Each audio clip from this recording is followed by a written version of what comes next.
السلام عليكم، اهلا بيكم في فيديو جديد. فيديو النهارده فيديو الافكار. معانا كذا فكره حلوه قوي هتعجبك ان شاء الله. خليكي معايا بس في الفيديو للاخر، وان شاء الله كل الافكار اللي موجوده في الفيديو هتعجبك وان شاء الله تنفذيها.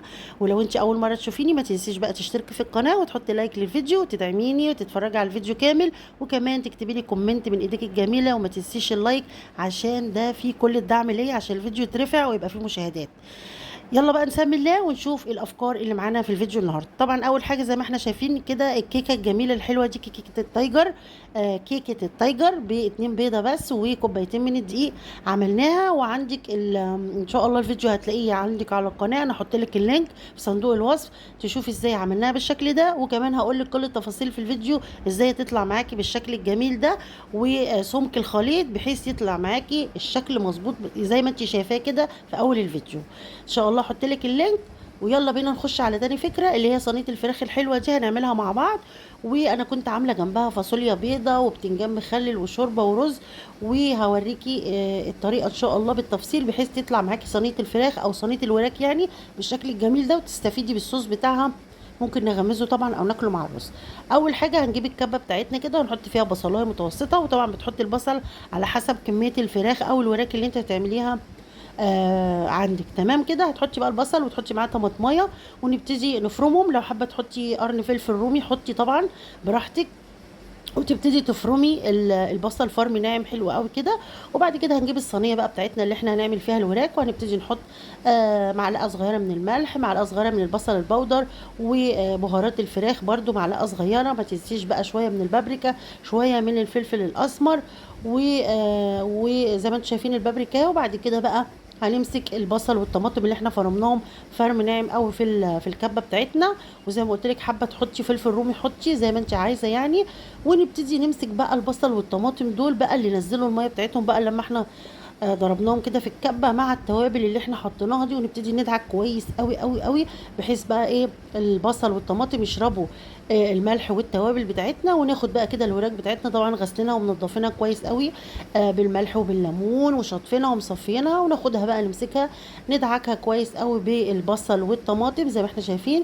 ونشيل الجلد كده ونبتدي نحشي كده شويه من البصل مش كتير يعني ما تكتريش، يا دوب كده بس ايه حبه كده بس ايه طعامه الورك كده من جوه، واللحم يبتدي يشرب من التتبيله وياخد من طعم البصل والطماطم زي ما انت شايفه كده. بناخد واحد واحد كده ونبتدي نمسك ندعكه كده ندلكه بالبصل وبالميه، ونحط شويه كده جوه لحد ما نخلص كل الكميه زي ما انت شايفه.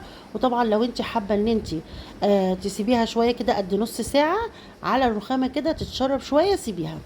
مستعجله زي كده وخلاص هتبتدي تجيبي بقى حوالي نص كوبايه من الميه وتحطيها وتبتدي ترفعيها على عين البوتاجاز. هتقعد معاكي حوالي نص ساعه، وبعد كده تروحي مدخلاها فرن البوتاجاز مش هتاخد معاكي برده ربع ساعه جوه الفرن، وهتكون خلص معاكي صينيه الوراك التحفه دي اللي طعمها في منتهى الجمال. هنبتدي بقى نعمل الفاصوليا البيضه بتاعتنا.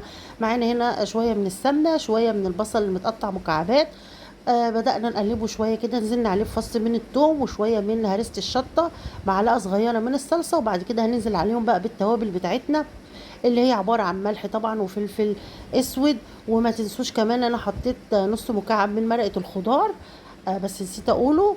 وحطينا بقى ملح وفلفل وبابريكا ما تنسوش، وشوية بقى من السكر علشان الصلصة والطماطم اللي احنا ايه هنحطها، فطبعا ايه تعادل الحموضة بتاعتها.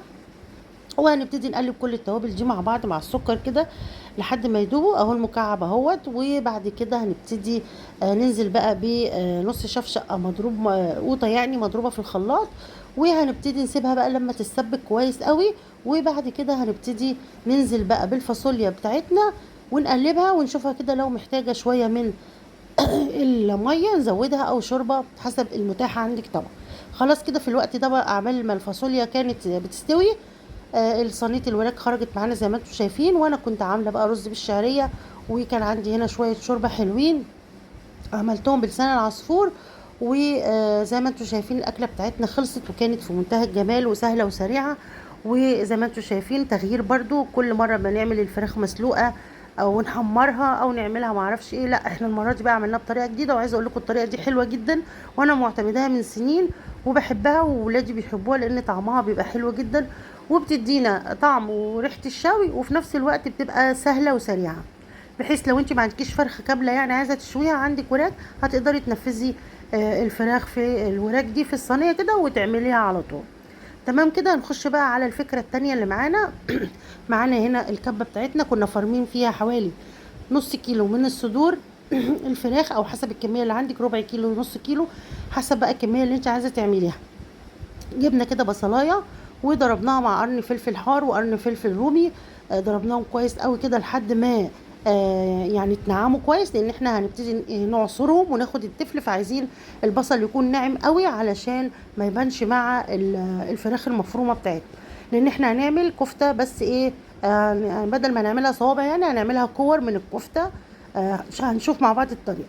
بعد كده نزلت بمعلقتين من النشا، معلقه من هرسه الشطه الحمراء المتاح عندك، ونزلنا بقى بالتوابل. معانا هنا بابريكا وكركم، ملح وفلفل اسود وبهارات فراخ. وبعد كده نزلت بمعلقه من صويا صوص، لو مش متاح عندك خلاص ما تحطهاش يعني. وبدانا نقلب الخليط زي ما انتم شايفين كده، وهنبتدي بقى نعملهم كور مع بعض. طبعا عايزه اقول لك انا هنا كنت ببل ايدي ميه وانا بعمل كرات الكفته، فانا بنصحك لا ما تبليش ايدك ميه، انت بلي ايدك زيت احسن، لان بعد كده انا استخدمت وانا بحمر الكفته صينيه الومنيوم، فطبعا كانت بتلزق معايا، فيستحسن ان احنا نستخدم صينيه تيفال. انا عندي والله صينيه تيفال، بس مش عارفه ليه انا جبت دي طلعتها ورحت عملت فيها، بس مش مشكله. انا حبيت اقولك كل الحاجات اللي ايه يعني يستحسن انت ما تعملهاش عشان الوصفه تطلع معاكي مظبوطه. بعد ما خلصت كل الكميه زي ما انت شايفه، زي ما بقولك كده، كوري بلي ايدك بالزيت وكوريها. هتبتدي تجيبي الصينيه بتاعتك، يستحسن طبعا تكون صينيه تيفال، وهنبتدي نحط كميه حلوه كده من الزيت، وننزل بقى بالكفته بتاعتنا، نبتدي نقلبها ونشوحها كده على الوشين زي ما احنا شايفين لحد ما تاخد لون. هنبتدي بقى بعد كده نطلعها من الصينيه بتاعتنا عشان نعمل لها صوص حلو كده، نقدر نغمزه او نحطه مع رز او مكرونه، زي ما انتم حابين بقى. زي ما انتم شايفين كده في الاول هي ما لزقتش معايا، بس بعد كده بدات تلزق، فعشان كده بقولك يستحسن ان احنا يعني نكورها، تكون ايدينا مدهونه زيت عشان ما تلزقش معاكي كده، وكمان الصينيه تكون تيفال علشان الكرات ما تلزقش منك بقى وكده. زي ما انتم شايفين هبتدي بقى كل واحده خدت لون هبتدي اطلعها، وهنا بقى في نفس الصينيه كده مكان الفراخ. طبعا مش هنرميها ولا حاجه، طبعا دي بتبقى طعمها حلو يعني. هنبتدي بقى ايه، لو في زيت كويس هنبتدي نكمل الوصفه، مفيش هتبتدي تضيفي شويه من الزيت. وانا هنا بوريكم الكفته بعد ما طلعتها يعني من الصينيه. ابتدي بقى اضيف كده بصلايه صغيره متقطعه، على فلفلايه رومي، على طماطمايه، معلقه من الصويا صوص، طبعا لو مش متاح عندك خلاص ما تحطيش يعني. ونزلنا بقى بشويه توابل، ملح وفلفل اسود، شويه من بهارات الفراخ. وبدات انزل بقى بالكفته بتاعتي تاني علشان تاخد بقى وتتقلب كده مع الطماطم والبصل والفلفل كده، وتاخد بقى الطعم الحلو كده واللون الجميل. زي ما انتم شايفين لونها حلو قوي ولونها خطير والله، وكان طعمها في منتهى الجمال. فكره سهله وسريعه، وتقدري بقى تعملي معاها جنبها مكرونه. انا كنت عامله مكرونه اللي هي كانت في الحله دي بسلقها، وزي ما انتم شايفين تحفه جدا وطعمها في منتهى الجمال. وفكره سهله وسريعه، وتقدري تنفذيها مع برضو رز، خضار، اي حاجه بقى المتاح او تغيير وخلاص، بحيث ما نبقاش بننفذ كل يوم نفس ايه الاكلات، لا احنا بنغير كل يوم. زي ما انتم شايفين كده اظن الافكار حلوه وسهله وكمان اقتصاديه وموفره. واشوفكم على خير ان شاء الله، فيديوهات جايه كتير. مع السلامه.